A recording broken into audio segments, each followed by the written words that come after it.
Tu crois vraiment que l'alternative pour l'Allemagne va réussir à changer ce monde de fous, Lador?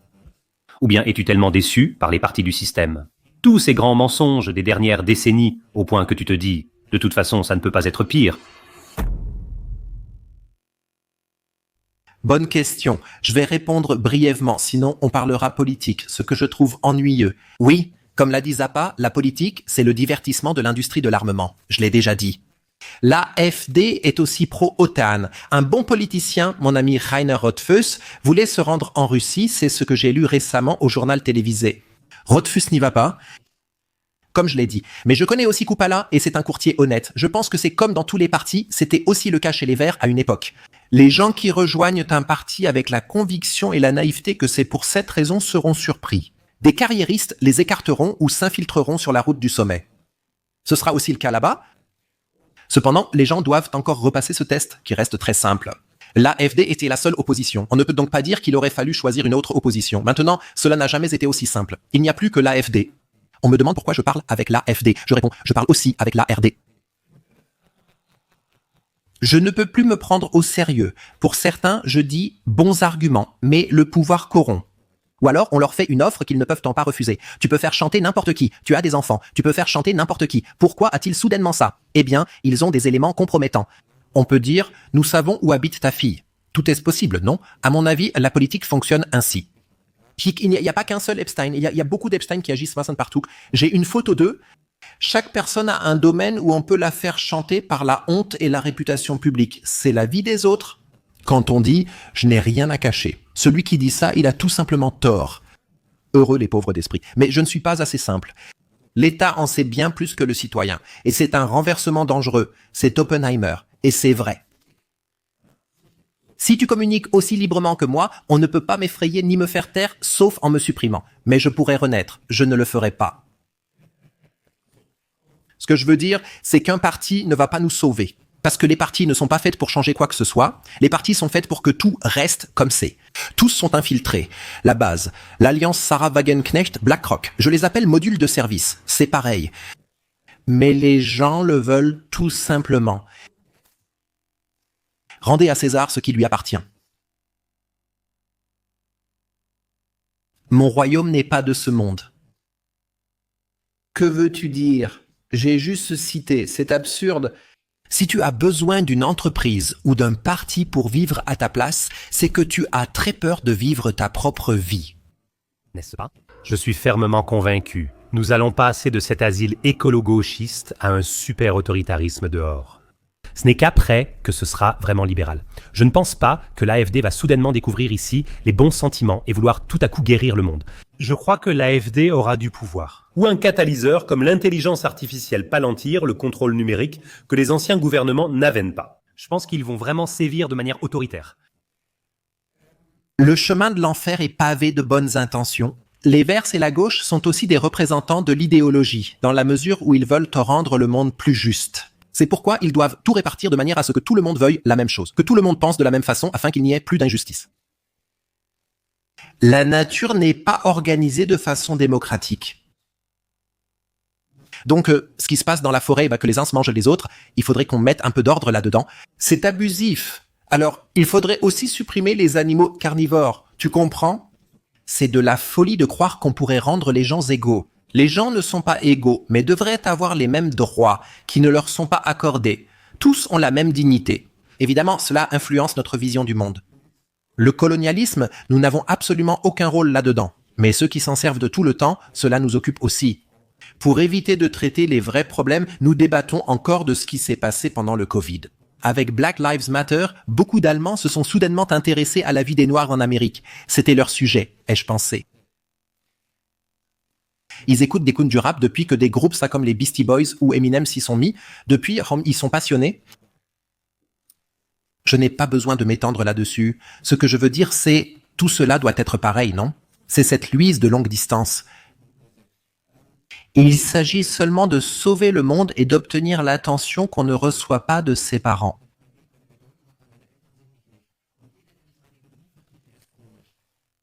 Le communisme et le socialisme ont échoué parce qu'ils voulaient créer un homme nouveau. Nous devons accepter que nous sommes différents. Il existe différents karmas. Ils n'ont aucun instinct politique. Et quand on essaye de tout rendre égal, on cause souvent plus de dégâts. On cause plus de dégâts. Cela ne veut pas dire que la nourriture sur cette planète n'est pas organisée de manière équitable, mais ce manque est en fait organisé. Nous nous inquiétons alors pour des gens quelque part en dehors de notre pays, pour qu'ils aient assez à manger. Cependant, les femmes de l'ex-République démocratique allemande restent sous-payées. Ce sont tous des facteurs où tu peux t'occuper de choses sur lesquelles tu ne peux rien changer pour être distrait des choses sur lesquelles tu pourrais changer quelque chose. Et c'est justement ça le problème. Les gens de gauche et les Verts n'ont pas compris ça, parce que dans ces organisations, ils reçoivent enfin une mission. Lars Klingbeil illustre parfaitement une carrière fulgurante. Salle d'accouchement, amphithéâtre, salle plénière, sinon aucune expérience de vie. Maintenant, il peut enfin briller par sa présence. Il ne sait rien faire d'autre. Maintenant, sans expérience d'argent de poche, il gère le plus grand budget. Maintenant, il est important et il regarde aussi comme dans l'ordre du jour. Je me demande quelle est la motivation derrière tout ça. Ces systèmes, ils sont des aimants. Pour des personnes qui ne pourraient être employées nulle part ailleurs. Une Heidi Reichenegg, que pourrait-elle faire? Si elle était caissière chez Aldi, elle se tromperait toujours de code produit et serait renvoyée. Ce sont des personnes peu performantes qui font aussi des vidéos de danse amusantes. Sérieux à la télévision, et ça se voit chez eux. Je ne suis pas adulte, mais maintenant, vous devez me regarder. D'ailleurs, c'était aussi Ricarda Lang. Enfin, je ne peux plus être ignoré. C'est aussi Madame von der Leyen, la femme qui tente désormais de s'exprimer en allemand ou anglais à l'Organisation des Nations Unies à New York, peu importe la langue. Vous ne pouvez plus m'ignorer. Cette obsession de la faisabilité dans le groupe où on m'a encouragé disait « Tu peux y arriver, tu peux y arriver. Il suffit d'y mettre tout ton cœur. » Mais, et il faut que quelqu'un te le dise un jour, tu n'as absolument aucun talent. Ce que tu fais là, tu ne sais même pas le faire. Je vis mon talent, ma puce linguistique est très développée. Je ne devrais pas jouer de la guitare, c'est une mauvaise idée. Mais si je crée un groupe, tout le monde devrait écouter, sinon ce serait du racisme.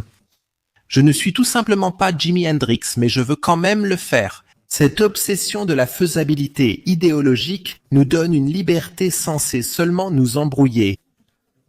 On dit aussi cela à un enfant de 5 ans déjà habitué aux dessins animés. Si tu n'es pas tout à fait sûr d'être un garçon ou une fille, question qu'il ne s'est jamais posée, alors tu peux maintenant prendre un bloqueur de puberté. On nous présente ça comme la liberté, c'est fou. On revient alors à notre système. Notre système est en réalité dual. Le bien et le mal existent. Il faut une offre et la possibilité de s'égarer pour réellement faire le bon choix. C'est une métaphore. Toute la vie est une métaphore. Et c'est l'offre du mal. La confusion totale, la possibilité d'être n'importe quoi. Je vois souvent dans cette ville des gens qui se promènent ou conduisent déguisés en renard. Réellement déguisés en renard. Bien sûr, ils ont des troubles du comportement. Si on demande pardon, que fais-tu? On n'est plus tolérant. Si c'est un renard, je deviendrai chasseur. C'est l'idiocratie. C'est à un niveau de crétinisation. Si on veut comprendre ce qui se passe ici, il suffit de regarder Idiocratie ou La vie de Brian. Donc ce truc de « je veux pouvoir choisir d'être femme ou homme », tu ne peux pas choisir ça. C'est donné par Dieu. C'est ça, laisse-moi juste intervenir un instant. Dernière phrase, je veux que vous m'appeliez Loretta. On connaît déjà tout ça. Et c'est pour ça. C'est aussi drôle. Tu penses peut-être, c'est la faute des dirigeants, l'État s'occupe de moi. Honnêtement, combien de temps vas-tu attendre que quelqu'un d'autre gère ta vie? Personne ne viendra te sauver. Mais ce n'est pas une mauvaise nouvelle, c'est une opportunité. Et si tu veux vraiment en profiter, alors viens à notre webinaire le 15 décembre à 19 h. Balthazar Becker et moi te montrerons comment te libérer intérieurement et financièrement pour enfin décoller en 2026. Notre webinaire gratuit le 15 décembre à 19 h. Le lien est en bas dans la description. Je peux déjà te dire, cette soirée va te réveiller et orienter ta vie dans la bonne direction. Nous avons hâte de te voir. Ah, c'est drôle avec du recul. Mais le système scolaire, politique et tous ces autres, tu ne peux pas les combattre. Il t'a tellement bien attiré avec cette soi-disant sécurité. C'est très complexe. Beaucoup de gens en profitent et cela vise à éviter la responsabilité personnelle. C'est le but. Les politiciens en sont conscients. En 2021, la responsabilité individuelle était presque taboue. Les politiciens le savent et exploitent donc la peur. Ces conditionnements dont tu parlais sont profondément ancrés en nous. Si maintenant, si j'écris le mot responsabilité individuelle 50 fois dans le programme électoral, alors je te rends un peu de ton impuissance. Je te donne un peu d'autodétermination, ou du moins l'illusion. C'est pourquoi tout le monde y croit, et pourquoi ce mot était tabou. Tu ne peux pas juste actionner l'interrupteur. Cette politique de diversion du système est si perfide. Tu arrives là comme individu, sauf si tu es très cultivé, a une biographie remarquable ou a vraiment exploré le sujet. C'est que tu planes sur un niveau méta, mais la plupart des gens sont d'abord prisonniers de l'ici et maintenant. C'est pour ça que la crise est bonne. La crise est bonne pour se rendre compte que quelque chose ne va pas. Et c'est pour ça que le coronavirus était une bonne chose. Je veux dire, nous avons tous changé notre cercle d'amis pendant le coronavirus, je dirais. Nos amis actuels restent avec nous, les autres non, car ils ne peuvent plus être vus avec nous. C'est bien. Je ne voudrais pas revivre ça, mais je ne voudrais pas non plus manquer cette expérience. Parce que maintenant, je me rends compte, on est vite mis de côté si on ne fait pas quelque chose. Se faire vacciner parce que celui qui s'est fait vacciner, ça ne lui a pas non plus servi. Je ne comprends pas. C'est absurde en soi. Donc on se fait vacciner pour pouvoir se moquer de ceux qui ne sont pas vaccinés. Mais il faut d'abord qu'ils se fassent vacciner et les autres sont considérés comme non solidaires parce qu'ils ne sont pas vaccinés. Tu peux me contaminer. Là, ça s'arrête. Je ne comprends plus. Même les institutions stables comme l'Église ont affiché des drapeaux arc-en-ciel et déclaré « se faire vacciner, c'est de l'amour ». Je me suis demandé, le Nazaréen aurait-il fait pareil? Aurait-il dit « Excusez-moi, c'est moi, je viens de Nazareth ?» On ne peut s'étreindre que s'ils sont vaccinés. Bien sûr, il n'aurait jamais fait ça. Il aurait rejoint toute la soi-disant racaille. Je ne fais partie d'aucune organisation ni religion, mais je me considère comme un chrétien underground. Avant que le coq chante, je ne l'aurais pas renié 3 fois en disant « Je le connais ».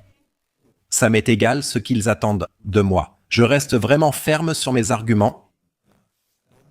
Pour moi, il n'y a que ça qui compte. Je ne sais pas être lâche. Je n'y arrive pas. Et je ne suis pas bon non plus. Je ne suis pas courageux, je suis mauvais pour ramper.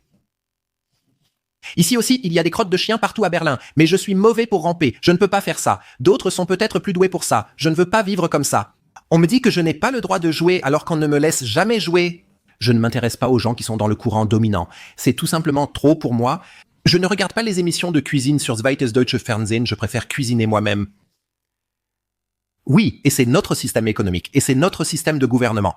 C'est la démocratie McDonald's. Tu dois aller chez McDonald's et tu peux y manger, si tu veux, des semaines italiennes, mais ce n'est pas l'Italie. Tu n'as aucun contact et aucun contrôle sur le camion qui arrive derrière toi. Si tout le monde faisait ça, le pays serait complètement différent, si tout le monde faisait ça. Mais alors tu prends le risque de peut-être faire des erreurs, et alors on pourrait te montrer du doigt, parce que tu fais des erreurs. Tu ne fais plus d'erreurs depuis si longtemps que tu es resté sur place. Les premières erreurs les plus importantes, tu les as faites dans les premières années. Tu as appris à marcher. Combien d'erreurs? Tu es tombé par terre. Tu as appris à parler. Combien de fois tu t'es trompé en parlant? Et puis, on a fini par dire, ça suffit maintenant pour une ère industrielle qui se termine maintenant avec l'IA. Désormais, fais ce qu'on te dit pour éviter les erreurs et rester en sécurité en apprenant. 90% de nos actions sont dictées par la peur liée au jugement des autres. Donc, idéologiquement parlant, nous faisons constamment la moue tout le temps. Cette auto-optimisation permanente nous stresse toute la journée. C'est pourquoi nous n'avons pas de métier issu de vraies professions, mais des jobs que nous voulons changer. Pas parce que c'est mieux, mais parce que je gagne plus pour vivre davantage la vie que je veux le week-end. Mais je dois aussi être toujours joignable à la maison, même si je dis toujours, ici c'est l'équilibre entre vie professionnelle et vie privée. Ce n'est pas vrai. On ne nous informe pas, on nous fait courir partout. Toutes ces absurdités sont si ridicules que je ne peux pas y participer. C'est un test d'intelligence. Voilà, je réussis. Bien sûr, tu es en disgrâce. Mais auprès de qui? Des suiveurs? Tout simplement auprès des suiveurs. En tant que représentant des médias, je précise, je n'ai jamais voulu uniformiser les gens, mais les informer. Donc, vous êtes des citoyens, ne vous comportez pas comme des sujets. Et ce que je veux vraiment, c'est aussi comme ça que je conçois mes soirées quand je suis en tournée. Je veux me rendre superflu. Je veux juste te dire, je peux dire merci moi-même.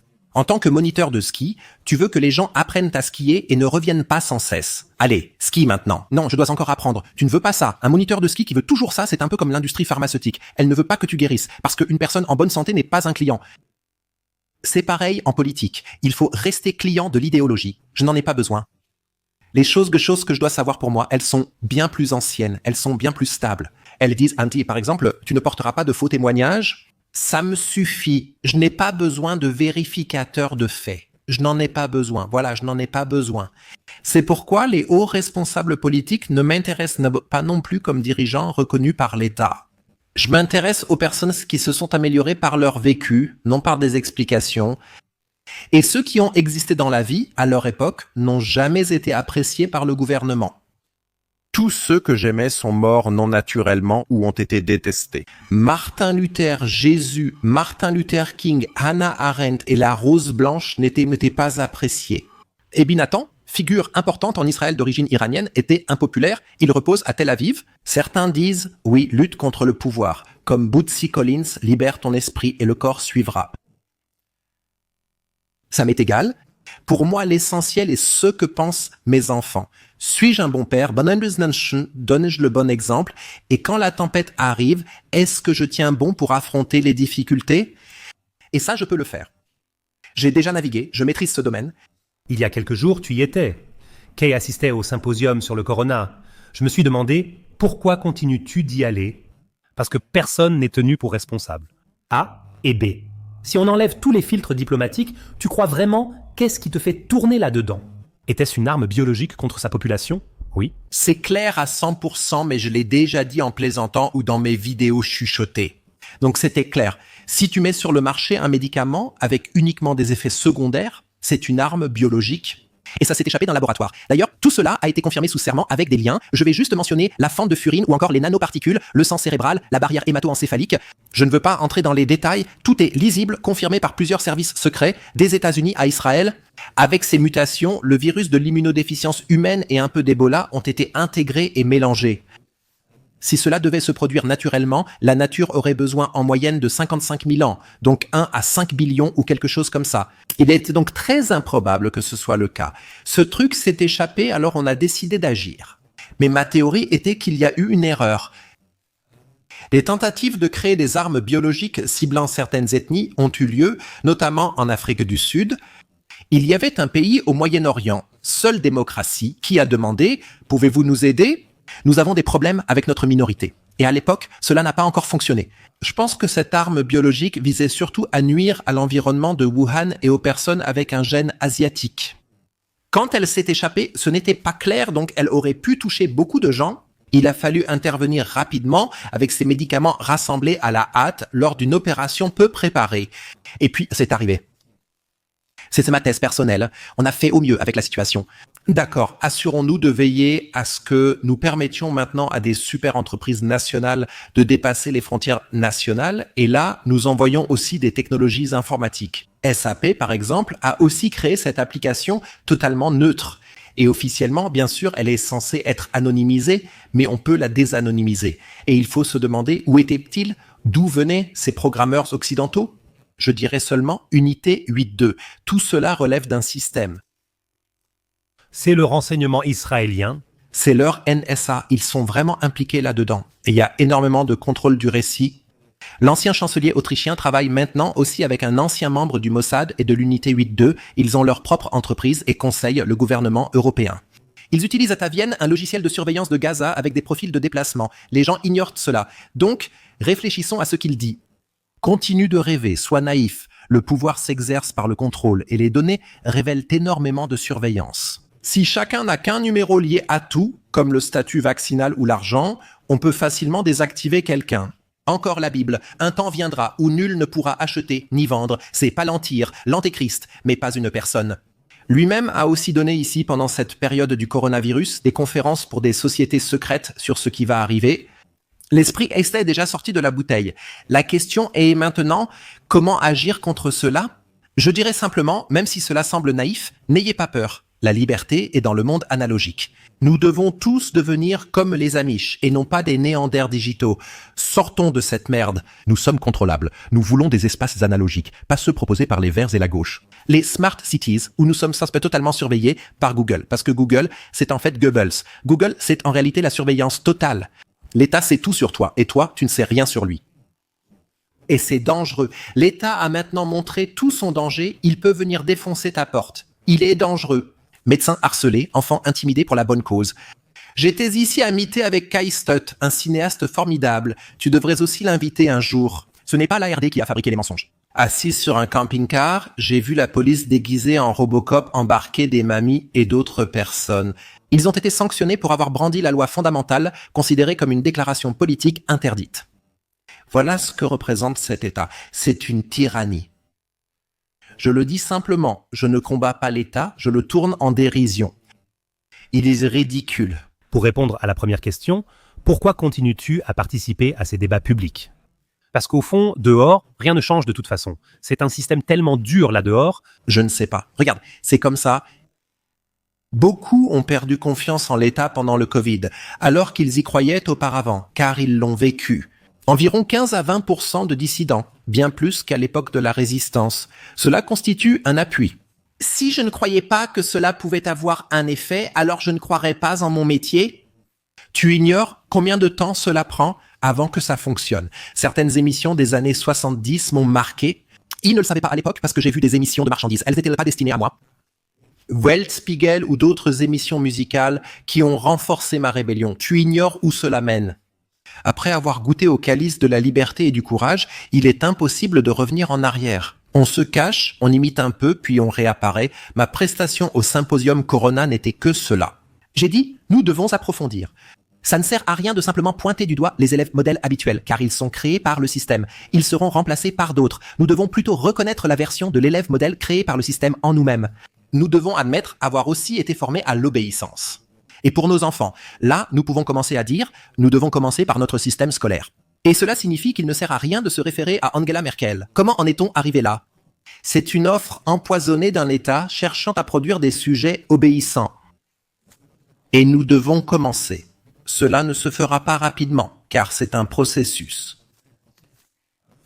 Nous deux, nous ne le verrons plus de notre vivant, mais ce processus est irréversible. Je pense que notre principal problème aujourd'hui, c'est qu'on nous dit toujours que tout cela est inévitable et mondialisé. Et il faut que ce soit fait ainsi.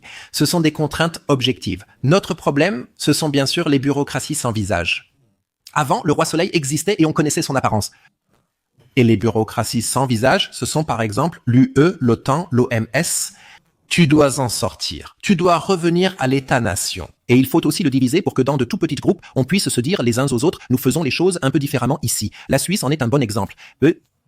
Ce n'est pas parfait, la façon dont on peut le faire. Mais cela devient alors plus facile pour celui qui peut décider. Je rejoins Kissinger qui a dit « L'Europe n'a pas de numéro de téléphone ».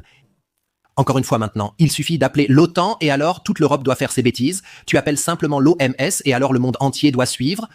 Et moi, je ne suis tout simplement pas joignable pour ça. Je ne le ferai tout simplement pas. Bon, qui veut quelque chose de moi là-dedans? Des obligations d'échouer sans connaître les responsables. L'histoire allemande en offre un sombre exemple, sauf ceux qui refusent simplement d'obéir. Ce ne sont que des numéros, des procédures. Personne ne sait vraiment. Voilà comment la propagande se crée. Il faut diviser le mal pour que chacun puisse dire « je n'ai fait que cela ». Il gère toute la procédure. Ici, quelqu'un conduit le camion, là-bas, il ouvre et ferme la chambre, puis ouvre le gaz. Ce n'est pas ainsi. L'un indique l'adresse, un autre ouvre, un troisième va chercher. Chacun peut dire « ce n'était pas moi ». Moi, je dis « tu vois tout, je ne participe pas ». Parce qu'il s'approche de moi, il veut m'utiliser. Il veut m'intégrer dans la machine et me propose « tu es moralement innocent, mais je te contrôle par la peur. Quel salaud !» Un porc, d'ailleurs, c'est incorrect. Les porcs sont des êtres très gentils et sociaux. C'est quelqu'un qui est tout simplement diabolique. Et je m'y oppose. Qu'est-ce que tu crois que je crains? Qu'est-ce qui peut m'arriver? On peut menacer ou détruire mon existence, et je mourrai de toute façon. Et puis je m'échappe, parce que le fait est, personne ne veut vivre pour toujours avec Madame Ursula von der Leyen ou l'un de ces personnages-là. Nous ne sommes qu'une version de nous-mêmes. Ces personnes ont aussi une fonction, à savoir pourquoi cela te déclenche-t-il encore? Tu ressens cette colère en toi et tu te demandes à quoi sert-elle? Car au fond, ce sont aussi des pauvres types. Voilà ce que je me répète quand je me mets en colère. J'espère que ma colère et ma rage feront que les gens diront, comme dans le film Network, je suis un être humain. Bon sang, ma vie a de la valeur. Cesse ce jeu stupide et arrête de te soucier du regard des autres. Agis par toi-même et entoure-toi de personnes qui parlent. Je trouve ça génial que tu m'aies fait aujourd'hui quelque chose que tu n'avais jamais fait, quelque chose de nouveau. J'apprécie que tu aies pris le risque que d'autres voient ça et jugent. Qu'est-ce qu'il fait là? Bouscule-toi. Waouh, c'est la confrontation dont tu parlais. Faire monter les gens sur scène et aller dans la peur. Je dois te le dire franchement,